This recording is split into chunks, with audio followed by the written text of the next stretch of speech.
Welcome back, ladies and gentlemen, to the Modern 10K Team Trios event we have here at the NRG Series live in Indianapolis. My name is Will Hall, better known on the internet as the Will Hall EXP.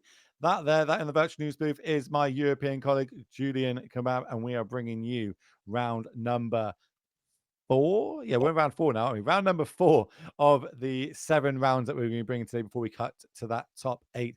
Remember, we have 105 teams battling it out to try and get into that top 8 and grab themselves a bunch of points to get on our leaderboard. Because remember, we're getting close to the end of your event now. Only 16 players are going to be invited to it. There's going to be a $25,000 on the line, and we already know 9 of those names. So let's get that leaderboard up on the screen. Let's have a little look-see who's getting close to getting in if we stopped the count right now. You can see on the screen we've got a couple of names already oranged out. That means they've already won an event this year. They've already qualified. Congratulations to them. But if we stopped the count right now, we would see everybody down to 9th place. Fletcher Jones that we just seen in our last round being able to qualify on 60 points. But I want to point something out to you here, Julian. 3 points down is Cliff. You know, that's how tight this race can be. And we've got points for today. We've got points in Wisconsin on the Saturday and the Sunday. So everything can change. A lot to play for the players that are turning up at these NRG series, right? Yeah, there's few people who actually can feel safe. You already mentioned Chris Smith earlier today, who probably is as close to a lock as it gets of all the players still battling for the leaderboard. But everything else, there's still a chance that they could be overtaken on, given how the tournaments are going to play out. So you really got to grind those points all the way until the end. Yeah, like Will Qualtree on an absolute tear this year, taking down so many events, up there 73 points, locked with Benjamin, but potentially not safe yet. Haven't gone that far ahead of the pack. They are 10 to 13 points ahead of down to 9th in Fletcher. But this weekend, we're going to see this all kind of shaking up. I know a lot of these players that we're looking at right now are in the tournament yesterday and today. So when we come back next month, November 25th, 26th, we'll have the leaderboard will be fresh, updated, and we'll over the weekend find out the exact 6 players that when we conclude on the Sunday, who is going to be locked for it. So it's going to be pretty cool to see. We've got some players sitting down in our feature match area. So while we get that ready to go, let's see if we can get up our future locations over in Wisconsin. See if we can get that slide on the screen for you. I'm testing the production team now, see how quickly that they can throw it up. There it is. Over in Madison, November 25th and 26th. On Saturday, there might be there will be a modern 10K showdown, but there might be a Will Hall playing in that event if I can work out my flights well enough. And then on the Sunday, we're going to have a Pioneer trial for $5,000 as well. A load of points on the line there. A little bit too late for me to start flying to America every month and grinding these out, but not for a lot of the players on the leaderboard that we just seen. So that is going to be, it's like, in sports, when you've got your league tables and the final weekend where all the results start filtering in and you start adjusting the table and find out who gets themselves into championships, playoffs and stuff like that. That is what this weekend is going to be. It's going to be so sick to see, different players qualifying and what's going to be on the line, because that's how we can pick our feature match players going forward that weekend. But speaking of feature matches, we've got 66 players sat down ready to go. All of them playing modern decks because it is triple modern. So let's head down to the feature match tables and see what decks we are going to be battling it out in the NRG 10K Modern Team Trios. I was going to say, that's a pretty big deck. No, actually, no. Looks like we got some tokens in there. Yeah, that's what we're going to get. Need for this. Obviously, you want to put them face down. Don't want to give your opponent any information of what you could be playing. This is where I'd be trolling. I'd be getting out like Shark Typhoon tokens, Goat tokens, like sticker tokens or something. I guess they're not legal in modern or something. You got any stickers in here that I could grab? That'd be great. But we're gonna start off with Dylan versus Sarah. Not entirely sure what decks are on just yet, but give me a card or two on the battlefield, and I should be able to do that. Maybe even with the opening hands, we can have a little look. That looks like Evoke to me on Sarah's side. And on the other side, we have got, I don't want to say it out loud, but it looks like it's Tron. Is it Tron? Okay, dude, seriously. I want to see it in action. I know it's the boogeyman in a way. I'm not even sure if it's the boogeyman. It's just a thing that everybody hates, right? Except for the Tron players. It's going to be interesting to see what build they're on. So there's 2 types sort of builds, right? And we're going to get a nice look at the hand now. Is it going to be the team handshake build, or is it going to be the more traditional green build that we see turning and burning? I think doing quite well in the hands of like Mengucci and players like that. It looks like to me, off the bat, this might be the handshake build. We see a couple Mm, of power plants in hand here. Sylvan Shrines. I'm not a Tron player, and I'm pretty sure that's well known. what makes you I'm think not it's the sure you handshake keep build? this hand. What makes I'm you think pretty this is sure the handshake build? What? Because it's got the one ring in the main, Oh, okay, okay, that's a good one. but that's it. You know, it could be wrong. Obviously, this is closed deck tournaments. Everyone can build a deck however they choose, but we're going to go for the double grief effect here. So we get 2 cards. I think we targeted the one ring there again, which is going to be pretty good. Yeah. Also, I suppose chat's point out. Also, this member in the main is very big on the team handshake builds. But But you mentioned you question the keep, right? You're not sure whether they should keep this. I think you're Uh, meant to keep multi, you get hit Tron. I don't think you keep a 7 unless you've got Tron or a way to get it. And we've got no green mana, which is the key bit we're missing to be able to mhm. get Tron online here. But, it's Tron at the end of the day. It doesn't matter what they have. They're just going to rip off the top of the deck and you're going to lose either way. But maybe not on Sarah's side. We're going to come across with 4 points of damage. We're definitely doing the evoke part. This is what we want to be seeing. We've got a turn 1 scammed evoke creature, grief being that creature. So we get 2 cards. Our turn 2 play is a Fort C, so we get to see what you drawn for the turn. We see it is another power plant, I believe, and then we get to take the Sylvan Scrying out of the hand. So, doing everything that we need to do. We're ripping apart the hand, hoping that we don't see Natty Tron on the other side. We do rip I don't know if that's a star or the other one moving That's a chromatic forward. sphere. Okay. Severe. Okay. Oh, I guess technically we got green mana now, a little too late because now the Sylvan Scrying is already in the graveyard. But at this point, what I like about Tron in general is even though it looks like you can't really do anything, there's actually quite a bit of good draws, right? That give you Tron. It could be like a natural draw. You could draw like Sylvan Scrying. You could draw Ancient Stirrings that give you a pretty good shot. I'm not sure. Like, what do we have left as the payout? Is that Ulamog Oh, something? yes. Well, they've got Khan the Great Creator, right? Khan the Liberator, Ulamog. Oh, I They mean can in have. hand right now. Oh, it's it's Ulamog Ceaseless Hunger. That's 10 mana, so we're still like very far away from Oh yeah, that. we are far off that one being cast anytime soon. But I think like if you look at Tron kind of like a combo deck, right? The first part is I need to establish Tron. Once I've established Tron, then I can just start top decking until I can find some of my big threats in the deck. As we're gonna crack that star now. Give ourselves some green mana floating. Gonna play that into an Ancient Stirrings. We see that card not only in Hun Scales but also in the Tron list. So let's look at the top 5. Put a colors permanent into our hand. This is a good way of trying to find the missing Tron piece, and I think I do see an Urza's Tower move to the front of that pile there. Oh, okay. So at this point, all we're looking for is like a castable payout, but it's kind of hard. Like being down to 12 life, like about to go to 9, and there's a chance that Sarah, at least in the first game, is also going to have maybe I don't know lightning bolt and then like she's been holding on to 2 cards that weren't cast last turn, which there's not too many cards you wouldn't cast last turn that are creatures. I guess if you got like 4 mana creatures, Well, yeah, that could it be could be something. like some scam effects. Some of the Undying cards not very good in this matchup. We would have definitely seen Ragavan. Ragavan is an all-star in this matchup. Definitely not going to be a Blood Moon. I'd bet a lot of money that would have been on the battlefield by now if it was. But we're in the tank that you can see Sarah going through the motions. She's like, okay, right. So if I attack now, drop you to 8. How does the clock work? I know you've got a Nulamog. If you've got another tower, yeah, you're going to play that. And probably can't win that game.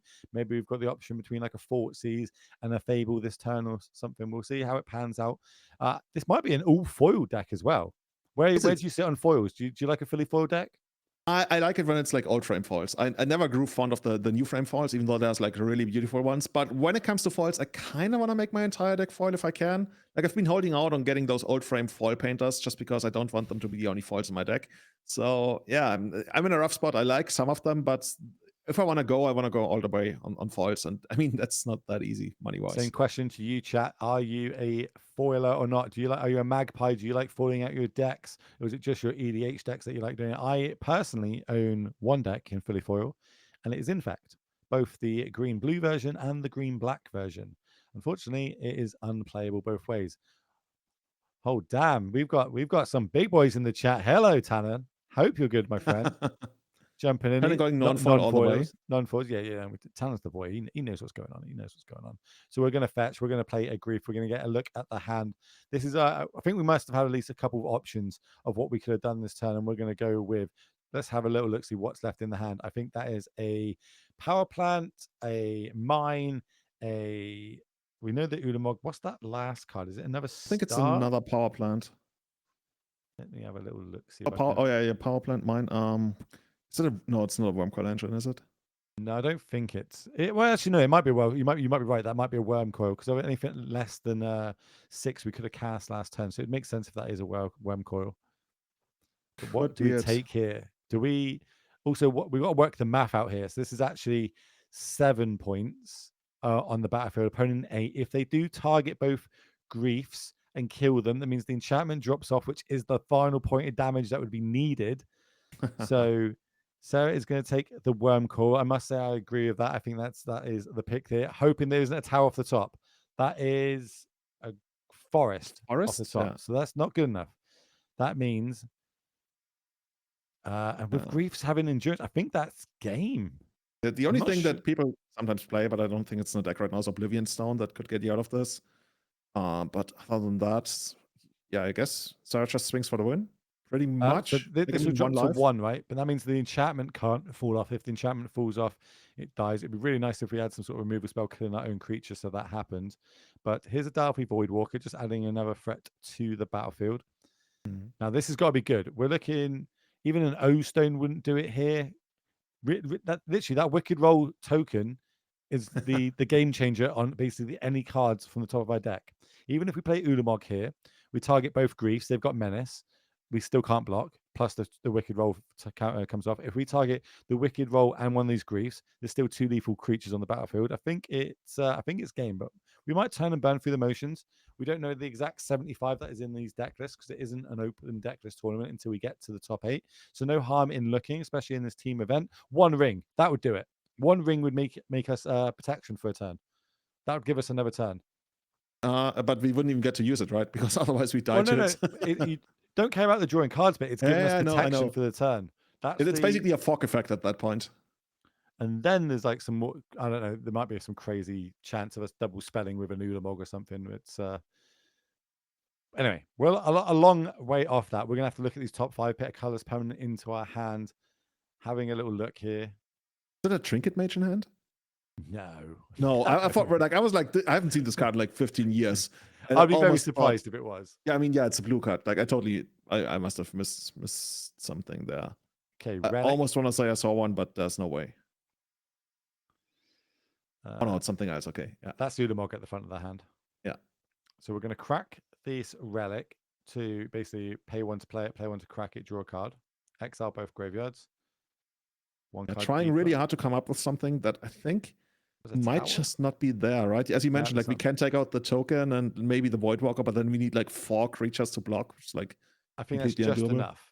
Enough, which is good. So we're going to see Rakdos Evoke going up 1 game. Do you want to jump over to our Bean and Hammer matchup, table B? Okay, well, looks like we're going to go to A, because it's better than a Bean matchup, I've been told in May. Basically, nothing to do with them about to draw the opening 7. Production does not want beans on camera. If you've got a disruption with that chat, let us know. But let's be honest, I'm a big fan of Amulet Titan. I think it is a great deck. I think it is super powerful and explosive in the right hands. But it's pretty rough when your opponent is fort seizing you, when they are griefing you, when they're double griefing you in the opening turns. It's going to be a bit of an uphill fight for them. It's probably also going to get harder post-board. I would guess that Rakdos Scam, if they have Blood Moon, they would bring it in against Amulet Titan, shutting off most of the deck. And I think we've also seen that at the Proto, right, with Dom Harvey playing it. I think he was almost like completely shut off from Blood Moon at some point, where I think he mentioned he built his deck in a way that he doesn't have as many ways to answer it. I guess there's Bosicho in there as a way to take it out, but we'll see how Cheston is going to open up this game. You already mentioned like discard spells early on could like be a big problem for you, but other than that, I think Devin would just like be sitting back and doing the Tron thing, getting Amulet down, which is somewhat hard for Rakdos to remove, but in the first game it looks like Cheston walked away with the game pretty quickly.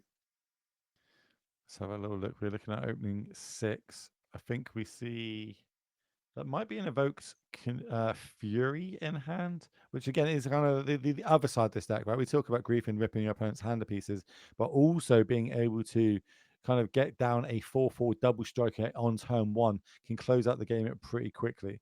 We're going to see an Abundant Grazer come down and bounce back that Besaiger in hand. Here is the Fury that I was literally speaking about. Fury, Ditch and Fury, or what ditching what, depending on what language you want to talk about that in. And here is the scam effect. I think that must be one of the best 4/4. things you can do in the first turn, right? Considering It's that Amulet Titan is basically kind of a combo deck. If you put basically 8 points of power onto the battlefield in the first turn, you must feel good about yourself. Oh yeah, this is why this deck is so powerful and one of the better decks in the format for months now. As we see a Dryad come down, giving us another land drop for the turn. It gives all our lands the ability to tap for any mana. So that means that can be tapped for green to play another Bundle Grazer, which means we can play another bounce land, which I believe is the Grigori Rot Farm, which then we can bounce back another card. So now we've got 5 mana. Titan can be coming down as early as turn number 3 here. That's pretty crazy. Like both, when you think about this is some of the fastest openings that these decks can produce. You get your 8 power on the first turn. You get your triple extra land effects on the second turn. And both players are ready to completely destroy the other here as we get Ragavan, not the most exciting card to get down on the second turn here. Okay, and what is that? Ooh, that's Pithing Needle. You're gonna name the fortress, the Legion, the Boros, or what's it called? The land that gives double strike and haste. You can name Boros Stronghold, right? Yeah. You can name that if you wanted to. Could also be naming the One Ring. Could also be naming something like what's the land that we can Sichu, but that's not the other one. Talaria West. No, we don't play that anymore. Oh, really? They still play Talaria West. Could be naming Talaria West. I'm going to go out on a limb and say it's not the One Ring, as that's just come down, and obviously we get to draw a card from it. So let's have a little look. Where is this going from here? I don't know. Can we get confirmation of what that's naming? Production. Be pretty interested in what it names. It could be Slayer's Stronghold. Besaiju is going to be the land for the turn, so that means that whatever Pithing Needle is naming probably isn't too relevant, at least not in this current board state. Yeah. It's kind of funny, right? When you see Amulet, you gotta imagine like all the different lines you could take, especially once you have all these deck searches available.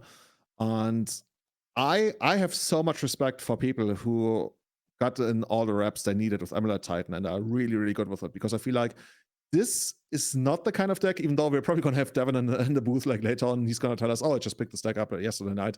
But I was going to say, like, this is not the kind of deck that you randomly pick up and just like play in a big tournament. But I guess you got to start somewhere, right? And okay, that's always the biggest hurdle to go over. Like, do I imagine myself playing this deck well, like half a year from now? But that's just modern in general, right? So I'm just getting word in my ear that the Needle named Besaiju. We saw that. I believe he picked up the name and just tapped the Besaiju. It's like, yeah, it's on Besaiju, which is quite good. Maybe as a heads play it towards a Blood Moon in hand, but we just cannot find our land at number 3 to shuttle this off. But then Blood Moon with a Dryad on the battlefield, the weird layering ability effects start coming in, so they can still tap for all the mana, etc. It's really start getting into the nitty and gritty of Magic. Then this is 4 mana being tapped. What's going to be 4 mana here? That's Talaria West in hand, but yeah, I guess. Okay, yeah, you're right. So I'm not even going to try to imagine what we're going to get here. Like, my first thing was like maybe a Summoner's Pack to eventually get the Titan, but I wouldn't be surprised if there was something better. It's normally Summoners Pack. Sometimes you play Engineered Explosives, but Summoners Pack, yeah, we see that put down there. So we're not going to fire it off this turn, I imagine, because we can't play a Titan with the mana we've got left available. But next turn gives us that option. Still got a land drop, I believe, this turn if we want to go that route. You know what I've always been wondering for a long time? I was wondering whether Magic should have something that's called a land drop token, and when you make your land drop, you pass it over to your opponent, so it's very clear who currently still has a land drop left. It's like a lot of extra time over the course of a tournament, so we're never going to see it happen, but I think it's very clean and a way to make it clear whether you can still play a land or not. I don't hate that. I like it when people print off tokens that say the different triggers of their deck. especially if it's like a heavy trigger deck where it's going to be like, this is doing the trigger first, this second, this third, this fourth. When they start combo on, I quite like it when you see players really putting the extra effort into it. Here comes Vesuva coming down. That is going to copy. Didn't get a good look at what it's copying though. I would guess one of the bounce lands, right? It's the only thing that really. I would also guess a bounce land here, but haven't seen anything return to the hand yet, right? So that's some kind of discussion about this. It looks like both players like raising their hands, or like rather shrugging. Maybe it's a bit of showmanship of oh, okay, maybe I can do something in response. How crazy, what's going on here? But Curious what's here. Justin to say yes. It almost looked like Devin just like wants to pick up the same land again. Just like play a bounce land, bounce it back to my hand. Is this a discussion of whether there's a land drop left? Okay, now let's actually bring back that or introduce that land drop token. I'm pretty sure we haven't played a land yet this turn. I think maybe that is what they're asking. It is going to. I think it's gonna go to Rot Farm or something. Does that not mean we need to bounce something, or do we already bounce something back to hand and we missed it? Oh, I think maybe maybe the idea was that we replay. Yeah, I'm with you on that one. I'm actually not quite sure. Chat will let us know. Chat knows everything. That's the one thing about chat that is never going to let us down. They know everything, and they're never wrong. Even if they are wrong, they're still right. Isn't that right, Twitch chat? Like, why did we put all that money into inventing ChatGPT when we already had Twitch chat? Exactly. Why did we? We could have saved a lot of money there. Passing the turn back and just having to pass again. Not what Justin needs. I imagine we've got a hand full of free drops. We can't get the damage in. Or one, because the ring obviously also gives us protection from everything, but also there's a 2/4 on the other side, so Ragavan connecting is not likely to happen, generating that treasure token that we definitely need.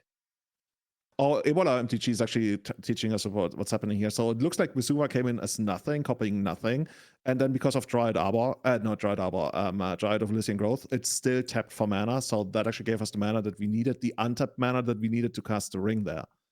Oh, so instead, because we actually had one floating ability to have it come into play tapped. Okay, big brain. And this is what I mean.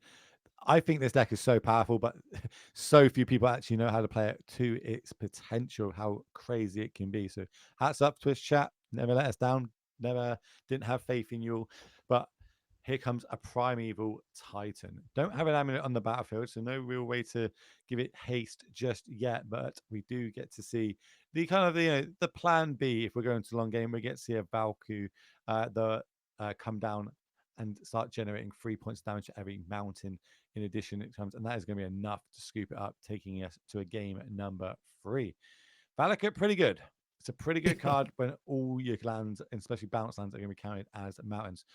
So we're going to just jump back to the booth for a minute while we sort the cameras out. I'm going to go back down to one of our matches. Obviously, we've got lots of them to pick from because this is Team Trios Modern.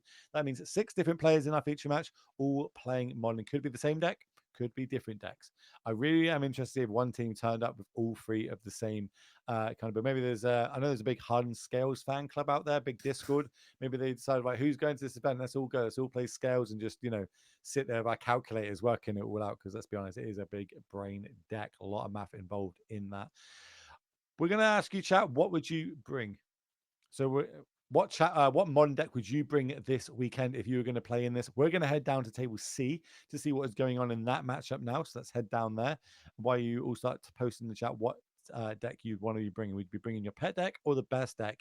Yargmoth straight off the backs by Maximus. Congratulations. You've won our giveaway of me shouting you out, because I think that is a great deck to bring in modern metagame currently.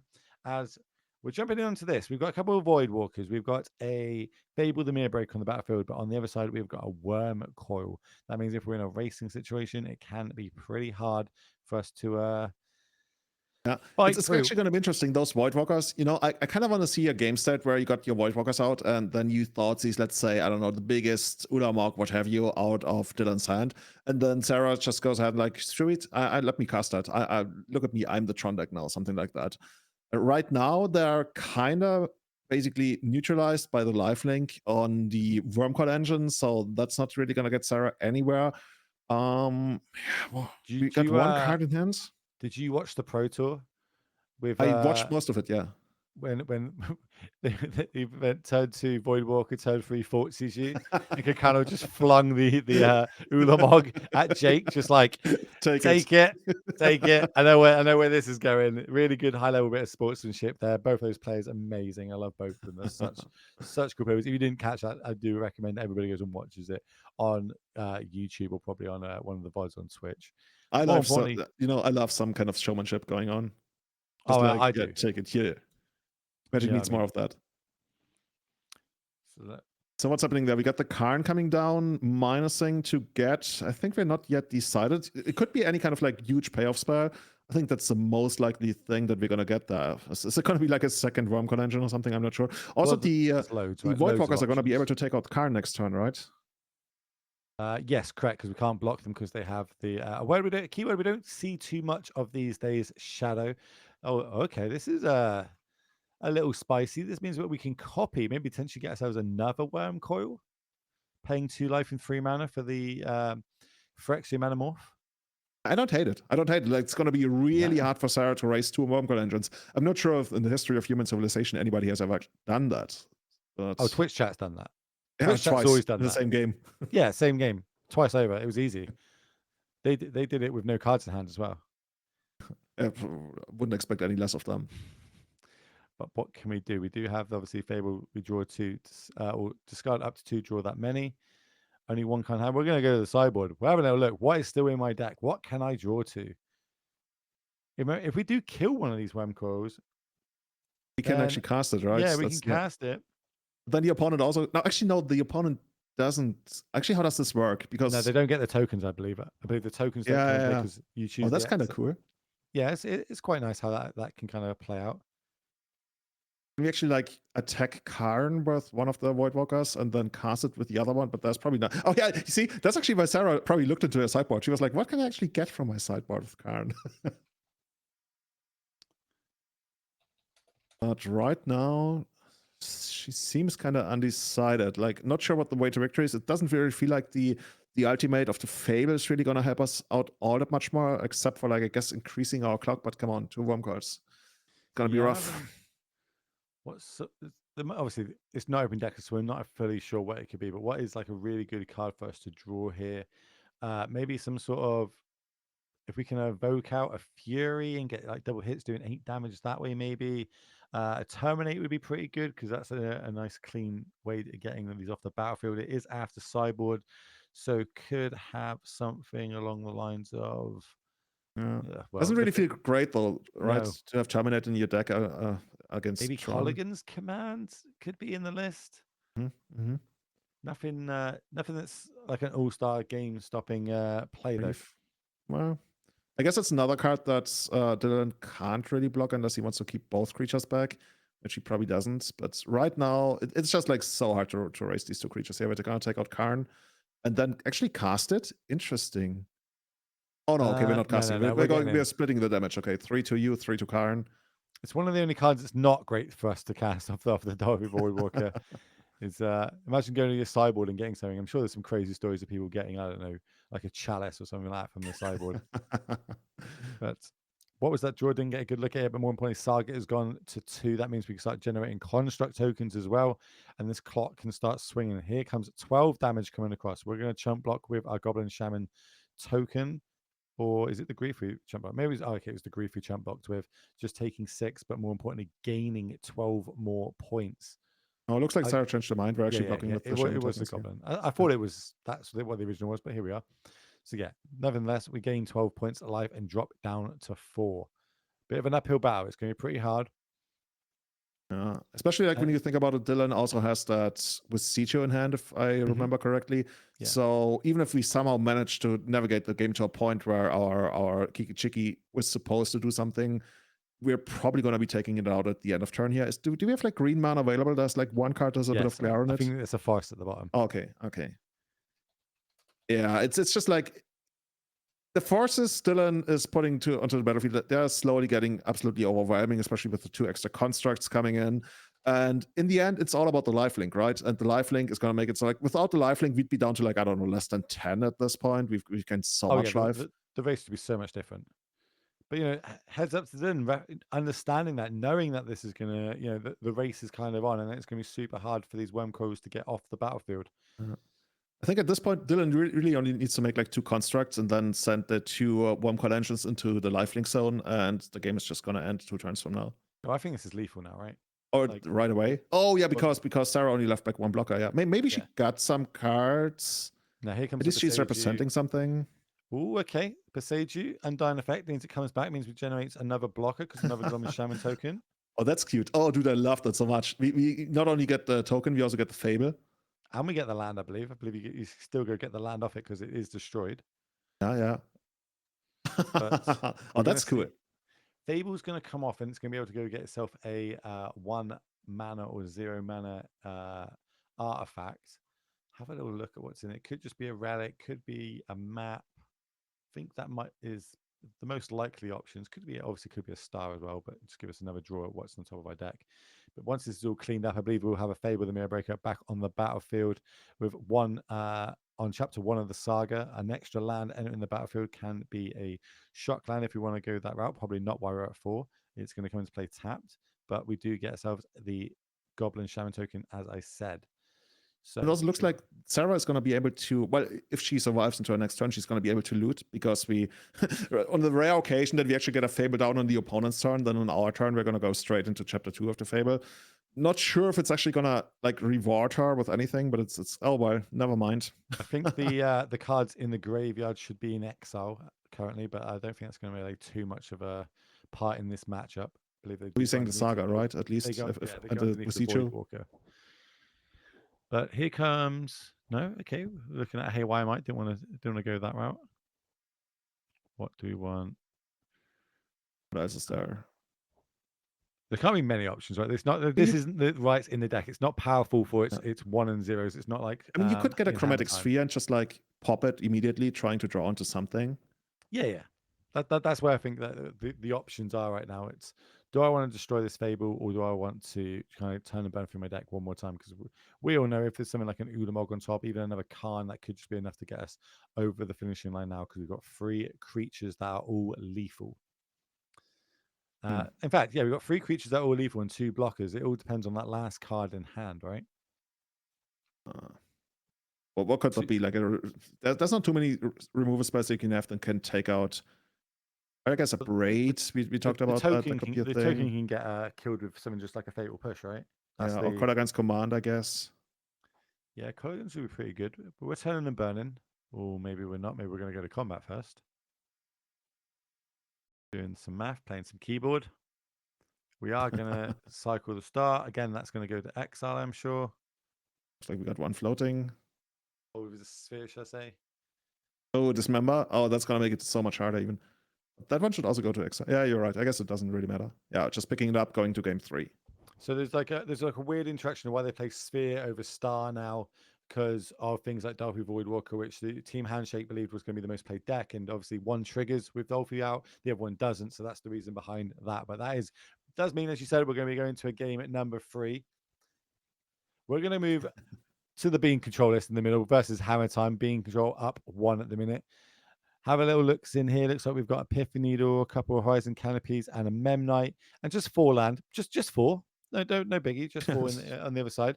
Could represent something like an Omnath here. No beans just yet, though. Well, what are we going to name on the needle there? What do you think it's going to be? Beseiju. Beseiju? Okay, that's actually so unexciting whenever people do that. I'm going to name the thing that takes me out. Ooh, it looks like it's not Teferi. Okay, Teferi just goes to 1, doesn't respect the Memnite at all. Okay. Normally when you're on the hammer list, you want a super explosive turn. Are we going to be able to kind of catch back up from this now? Let's find out. Not, just a little 1/1 on the battlefield. I do see a Sigarda's Aid in hand. I think I see an Ornithopter and maybe the Forge. I think there was a hammer, right? Okay, we got the needle is on the 1 ring, as we just hear. Yeah, but I don't think 1 ring is the key part that I don't like. Obviously situation is everything in Magic, but the drawing cards ability isn't the bit I'm scared of with 1 ring. It's giving them the protection for a turn, where I'm a deck that wants to try and get that one shot hit. And this is kind of what we're seeing right now. We do have the alien, we do have the hammer, as you said. Good spot there, my friend. That's going to equip to this might, and that's going to swing across for 11 points of damage, dropping him down to 2. Is there any kind of reach in the hammer deck that we might be able to get across No. in case our creatures get dealt with? Not in these lists. I don't believe they play any reach. I used to play a version that played red, a red hammer list that played like Ragavan and stuff like that, and had a little bit of reach through blasts, but not this one. Basic for the turn. Remember, we can bounce that Mem Knight because we have got this Teferi on the battlefield. Also, nice little step there. Remember that we had to play the hammer at sorcery speed, not instant speed. I've seen a lot of players kind of fall short of that, shall I say, in the past, thinking that they can equip it during combat with a Teferi on the battlefield. I like that. It's rough when it happens. When it happens, and you're like, Yeah. oh no. Yeah. We've all been there. I think that's 3 rings in hand. Oh, so I guess good. Well, I was going to say good call on that, but When I the count needle is still around. It's just like hiding behind the overlay. Yeah, at that but point. the protection still works. It's just you won't be able to draw cards. So we do have a like pseudo 4-mana fog effects if needs be. Is that another hammer off the top? Not exactly what we actually. Yeah, no. Yes, it is. It's quite cool. Yeah. But against 5 mana, I mean, you probably just like you gotta do it anyway, right? Well, not like potentially. There's a counter spell in hand, so we know there's a good chance it doesn't resolve. Then again, what do you gain by waiting, right? Losing a point of life because these Frozen Canopies are not free. I'd like to play this hammer. And we see him sitting back in the seat. Have a little think, see. Pretty sure we've got a fight. Unless that's a Leyline. Oh, there is a Leyline. Wrong, a binding in hand. So that also works. Before the equip. So white's on the stack. Yep, cool. Your 1 mana equip 10 equipment resolves. Get a bunch of hammers and no arms to use them. Nice play there. That was a bean off the top. Here we go again. And this is where we start rebuilding, right? We are down to 2 life. Like thus far, we've taken it to a chin every single turn, and now slowly but surely, like once you get the beanstalk down, we can start like splashing like everything we got to the board, like our solidarity. What's it called? Not solidarity. Is it solidarity? Solitudes. Solitudes, that's the one. Solidarity +0/+5 to all your creatures. That's not what we're looking for in Modern right now. No. Definitely not just yet. I think we've got 3 rings, bean, and counterspell in hand. We're going to tick up the Teferi. We're going to play the powerful 2-drop that's taking over Modern. Draw a card from that. That's Supreme Verdict off the top. No land drop for the turn, though. I'll be interested to see if there's any like crazy haste way to get damage in.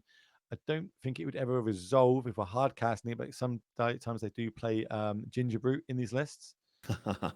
That we've definitely got a Forge in hand. I don't know what the other one was that we just drawn for turn though. Kind of rough. I mean, at the very least, we're gonna try to get in for the 1 point of damage, and Kenman's maybe just gonna take it. Looks like it. Okay. Oh, it was a Springleaf Drum. Okay. It's not great. Turn the benefit. We do have a lethal threat on the battlefield. Teferi can deal with that. Another counter spell off the top. Also, we've got all these rings in hand. It doesn't feel too good, right? When you don't force the Teferi to minus there, you already know that Kenman has the answer lined up at that point. So, hold on. What did we draw? Oh, we can instant speed cast Supreme's Verdict because Teferi takes up. Beautiful. I love an instant speed sorcery. I love it. I like doing the 4th season people's draw steps. That's quite nice. That's beautiful. But I've lived through the Terminus era and Legacy. I've had enough of my instant speed spot vibes. It's nothing I want to go back to. But here it looks like that's the one thing that Kenman actually really needs to do. Is there a way to give anything protection or indestructible? It doesn't look like there is generically in these lists. What's that? That is the Forge that I was talking about that you see. Forge anew is normally like a 1 or 2 in these decks. Is a 2 and 1 white. Whenever it enters the battlefield, return target equipment card from your graveyard to the battlefield. As long as it's your turn, you may activate an equipment ability as if at any time you could an instant speed, and you also may pay 0 rather than paying the equipment cost for the first equipment ability you activate during your turn. So it plays a nice role in these decks, but not very well. Not You don't have exactly what many you want on this creatures. spot, right? I think the best draw we could have now for Travis is probably a Urza Saga. Saga, I was gonna say, right? Something that generates multiple threats, and even then it's gonna be really rough. Like if you get the Saga down, there's gonna be the minus of the Teferi, then you try to replay it, and it's just like so slow. Beans, right? Kinman knows what's up. I've got 19 points of extra life. I'm gonna use all of them, and now I'm gonna try to win the game that you've taken them all away from me. So it's can be sometimes kind of frustrating if you're sitting on the other side of the board from this, where you feel like you're still like playing towards your couple of percents of an out, but right now it looks like just 5% of the life still left for Kenman, but it's the one thing that we can't get across now. It is one of these. It's I've been there, and this is the sort of games that you think back and you're like, okay, did I miss a point of damage anywhere? Is there something I could have done? Where at the end of the day, 1 point of damage can equal life or death. We're seeing this Teferi tick down, bounce the Beanstalk back to our hand, drawing a card, recasting the Beanstalk, drawing another card, multiple counter spells in hand, plus rings. Here is Urza's Saga, though. Cannot be counterspelled, that one. Is there any way that we can? I don't know. There's no Whale of Summer or something in the deck, right? Where we like Whale of. Oh, we can't even play it on the opponent's turn. So yeah, never mind about that. We can now cast Instant Speed Supreme Verdict though, that we just drew for the turn. So draw step. Like don't get me wrong. As much as this game's really really close, right? We're not going to switch to another game because they're at 1 life. Are they going to be able to fight back, or are we going to be able to do that? Also, on the other side, Travis is down at 8, and they haven't been attacked yet. Their mana base has been done 12 points of damage to them so far, both these Canopy lands. Didn't get a good look what that was drawn for the turn. Looks like it was like another land. Yeah. Okay, planes passing the turn. And do you like minus the ferry here now, or do you just like? I guess you plus it. Oh yeah, it really depends on what you got in hand. No, we plus it. We got an instant speed Supreme Verdict, multiple counter spells. What's the worst that can happen? We go construct, they untap, make another construct, get themselves a ginger brute. That once it's all on the battlefield, that's when we cast a Supreme Verdict during combat, and it's bad days, bad times. I guess the best you could do is like, I don't know, if you have had like a second needle and then you get the needle and name Teferi, you still lose all your creatures, but at least you got the Teferi switched off for now then. But like nothing I can come up with that Travis can do actually excites me here. And I mean, props to Travis for hanging in there and trying to make it work. I mean, looks like he's down a game already, so might as well like push it all the way to the end and try to see whether you can come up with something. There's always the scenario where your opponent like draws 7 lands in a row and then you still get there. So you're happy you tried, and it happens like once every year or something. Looks like Justin taking down that match 1 on table A, Rakdos scam beating Amulet Titan parted by Devin. So that means they are currently up 1 match. They need to win 1 of the next 2 matchups here. Ken could do it with a win. So could Dylan. Let's have a little move forward. 1 point of life. That's all we need to do. All we so need close, to do but yet so far. Is there like any random artifact you can get that actually deals 1 point of damage or something, or like makes the opponent lose 1 life? No, normally like the most random thing you can imagine. You normally go ginger brute, right? Because it's got haste and you can find it and get that last little point of damage and equipping a hammer to it. But not good enough with an instant speed Supreme Verdict. We saw, and also the other bit is it might not still be in the deck. It's not the best card in this matchup that you'd be keeping. We're seeing hammers, we're seeing shadow spears move to the front. We see an ornithopter. Yeah. There might even be a scenario of literally not trying to find anything, because even the hammer, you'd rather draw them, I guess, than having them in play.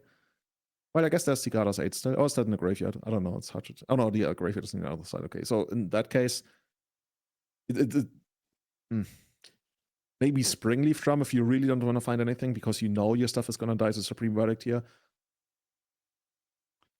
Okay, Ornithopter. I guess we don't want to draw that one either. Okay. This is looking at the hand. If my opponent showed me the hand that Ken's got, I'd be like, okay, cool, scoop it up. I can't beat that, because you can't. You need to play it out. You are in a team event. You're 1 match down as well. This game is vital for you to be able to win this whole matchup. Remember, team trios, ladies and gentlemen. 3 modern everybody on your team can play the same 75 or they can mix it up. It isn't unified modern, which you particularly can see sometimes in these tournaments. There's the instant speed supreme verdict, which we spoke about. And with all this cat magic in hand, all these one rings, it is going to be an absolutely uphill battle for Travis to be able to resolve anything that works. And even more so with an Omnath coming down, meaning draw trigger, land trigger, gain 4 life. That's a fetch land as well. So gain 4 life from that. We've got 2 fetch lands. That means we can do it in both my turn and my opponent's turn to draw lands. I think this game is over. I think I'm happy to go across to the mono green I think Rakdos Evoke. If this game is over, I think the entire match should be over at that point, right? Then the other team takes a 2-0. This one's going to take a while, but when I say it's going to take a while, actually, Travis is only at 6 with 2 canopy lands. It might not be. It might be over in a while because we can get an attack in, and if we can get 3 land triggers in one turn, then it would be game because we get the hidden mode on Omnath, not just the mana, not just the life, but doing 4 damage to your opponent and all planeswalkers that they control. Often does that come up in your games? It happens time to time. I've seen it happen, especially if you can keep fetch lands on the battlefield, which we did see here. We couldn't crack them, so we might as well have played them in case we did draw an Omnath. We would have eventually done it. Here comes the beautiful counterspell, I must add. That is my favorite art on counterspell. But if we have a fetch land here, then that's game. Because his fetch land and it is a fetch land. Sack both of these, get double triggers. I'm going to gain 4 life. I'm going to do 4 mana. I'm going to do 4 damage to you. Then I'm going to attack you for 4. So congratulations. Well masterfully played. Feels really good when you go down to 1 life, but manage to claw it back. Does feel bad over on Travis's side, though, not managed to claw it out. I don't know if Table C is going to keep playing now. I'm going to ask our production team. All right, well, we're going to switch and we're going to find out, see if they are going to battle out for the cameras. Maybe we can get a little word down to them saying, you are on camera right now. Please don't scoop. Please play it out to see who would win. As we look at, we got the monkey, we got the grief, and we've got the might on the battlefield. But I don't think that's actually in evoke lists normally. I think we must have hit that off the top with the Haywire Might and actually cast it. How about a Shield Dread? I say Shield sounds good, right? We're going to have a look at this game, but I don't think there's much game to watch. All lands and Sylvan Scry, not enough. Unfortunately, not enough, though, for Sarah winning for her match, but not for her team. So they're going to drop down to a 3-1 record, where we're going to see Justin and Dylan's team going up to a 4-0, giving themselves the best possible chance they can to get into our top 8. Remember, there's going to be 7 rounds of action today before we cut to that top 8. Only maybe. Is this going to be our last round production, or have we got another round after this? Okay, well, by the sounds of it, this is going to be our last round. So this is going to be us being able to sign off, say thank you to everybody, etc. But first off, highlights of that match. We've seen a lot of modern in the first couple of rounds because it is team trios, which gives us the ability to see a lot of modern, which is obviously awesome. Any highlights so far?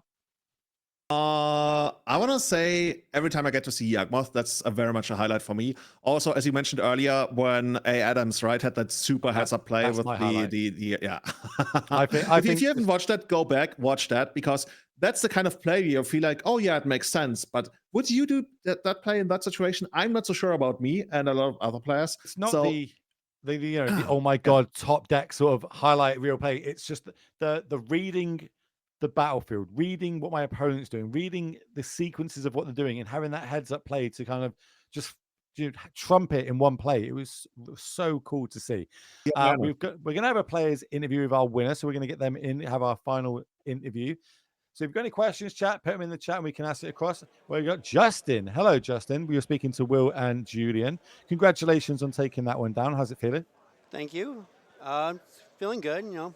Yesterday was a lackluster performance, so feeling good to have today go off to a really well start. Yeah, bouncing back super strong. So first off, I want to know, why did we bring Rakdos Evoke this weekend? It's just the best deck right now. Some of these games have just been, I play a Grief on turn 1, do the scam thing, and no other decisions matter. I'm not sure how much of my match was shown, but I don't think I made a third land drop in games 2 or 3. Yeah. And then game 1, I had the main deck Blood Moon in my opening hand, so it is what it is. It happens. It happens time to time. It's you live by the sword, you die by the sword, right? Yeah. So I'm curious. You say Scam is easily the best deck in the format. Was there any kind of discussion about the other decks also hopping on the Scam train, or was it like a card availability issue, or just like a preference? One of my teammates is very adamant that he would not play Scam even if we held him hostage. He is playing on our Have you tried that? Kyle, and he's very happy to be doing so. And being too Scam, I really didn't like the idea of that. So we wanted we wanted to not have the same deck just to, I guess, play it safe and have a more enjoyable experience anyways. So we decided that have at least Scam, or Evoke, Beanstalk deck, and then either Tron or Rhinos, just hope to get the right pairings, really. It was really good watching at the end there, obviously, of your teammate on the Beanstalk list, dropping to 1, but able to survive and fight the way back, having a fully stacked hand, having lots of rings in hand, but seeing the Piffy Needle on it, so it's named, so it only get the protection effect. Really, nicely played out there. But is there any decks that in your testing or playing with the Evoke list that you don't want to be going heads up against this weekend? I feel comfortable. Actually, the matchup I feel the least comfortable with is actually the Mirror, just because I haven't gotten to play against it that much on Magic Online, and somehow in RCQs I am successfully dodging the 25% of the room that's playing Scam, because Chicago is filled with a lot of great players, and they're all going to choose the best deck. But for color, the matchup's close. I feel very comfortable with my sideboard plan there to get an edge that a lot of Scam players aren't taking with Wear Tears, but I think that it really just depends on the texture of the games. So when you say there's a lot of mirror matches and you don't necessarily feel comfortable about that, is there anything that gives you an advantage in the mirror that not a lot of people are playing, that you are considering playing in that deck that typically doesn't really go into the deck? For the mirrors, no, because the ley lines are the only really enchantments, and I don't think bringing in Wear Tear is worth it for that, because the games are still so resource tight, and I think there's more of a liability of having cards that don't do anything versus having cards that marginally will do something. But also being on the play, and just even if you can't scam a grief on turn 1, probably just playing it on the draw or on the play is correct. And just kind of figuring out those nuances as I've played the Mirror a couple times today. That's super interesting. I think that might be either time getting called on the round, or if not, we need to let you get off, have a little break, celebrate with your teammates for taking this down, advancing yourselves to 4-0. So congratulations. We're going to let you shoot off. Hopefully we get to see you in that top 8 towards the end of the day. Thank you very much, Justin. All right. Thank you. Thank you. Good luck. Appreciate it. All right, it's back to the booth. So if you're just tuning in, ladies and gentlemen, I'm going to give you one last rundown, which is going to be the last rundown for myself and Julian before we shoot out of here and we get Joe and Mason in the booth. So yesterday we started off, it was Pioneer. We had the showcase 10K where we had to send one person to our Players Championship, as well as a lot of money. We started with 227 players. That's one over the threshold, which made it 9 rounds of Pioneer action. They battled it out all throughout the day, all throughout the top 8 until we got to a winner, who was none other than Jonathan Hobbs on his Rakdos mid-range deck. He took that down this morning, so congratulations to him, locking up his invite to the Players Championship, which, remember, is a 16-player 25K tournament at the end of the year. Only one more slot is on the line for someone that wins, and that is going to be in Madison in Wisconsin later on next month. And then the 6 different slots for the players that are battled out throughout the year, who have got the most points, that are battling out today, this weekend, next weekend, out the year. We're going to find out who that is next month yet again. Starting today, Team Trios. We've got 105 teams. That's 315 players, all playing Modern, battling out in 7 rounds of Magic, trying to get to that top 8. We don't know who that's going to be yet, but we'll find out super shortly. That is going to be the end of round number 4 from myself and Julian. Julian, any last words for the people? Yeah, please don't print that Kardashian secret layer and give us Secret of Monkey Island. I'm counting on you, results. I need you to send me the links to Monkey Secret because I have no idea what that is. So I'm literally picturing a monkey on an island with banana. Maybe a volcano. That's Birds of Paradise, sequence but with Ragavan. That's what I'm picturing in my head. Actually, you know what? You're gonna go get it. Have you got something? Some made of Lego? This is the Secret of Monkey Island. And also, okay, this is gonna be awkward. I hope it works. This is Oh my these God. are my trophies, chat. Oh, don't mind them. It's the poster behind the trophies. Oh, oops! How did I get them on camera? All right, we get it. You're good at magic. Jeez. I was at some point. No, let's see. Well, I'm gonna start. I want to thank NRG for putting me and you both on the screen together. You know, we've wanted to do this for a long time together, and getting to do it on this platform is amazing. So thank you, NRG. I want to thank chat for being here, being awesome, helping us through it, holding our hands, getting us through this. Because you know, we're in Europe. It is an American tournament, so we have to kind of work a little bit later on into the evenings to get these done. I want to thank you, everybody behind the scenes that you don't get to see. There's so many people working hard behind the scenes, putting this production on for everybody to enjoy. So we need to be a big shout out to them. Sam in the background, big shout out to you, my friend, for putting this on. Awesome. We're going to pass it over to Mason. We're going to pass it over to Joe. They're going to carry you through to the top 8 until they crown a winning team. So for me, from Julian, good night, everybody. Hope you have a great one. Stick around because there's more modern action for everybody to see. Good night. See you, everybody. Thank you for tuning in.